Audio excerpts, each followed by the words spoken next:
Hello everyone, I'm Dr. Ahmed Nasser, a prosthodontist here at Dr. Joy Clinics.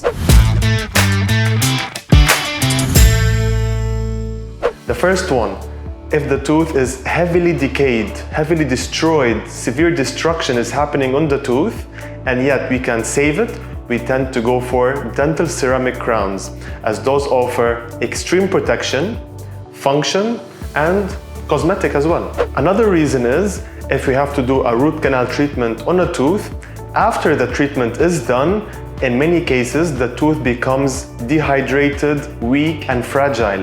In those situations, the tooth might actually have an increased risk of fracture or chipping. So in order to prevent this from happening, we tend to go for a dental ceramic crown to provide it with more protection and longevity in the mouth. One more reason why we use dental crowns is if a tooth is heavily stained or extremely discolored and there's no other treatment that can be used to mask this discoloration.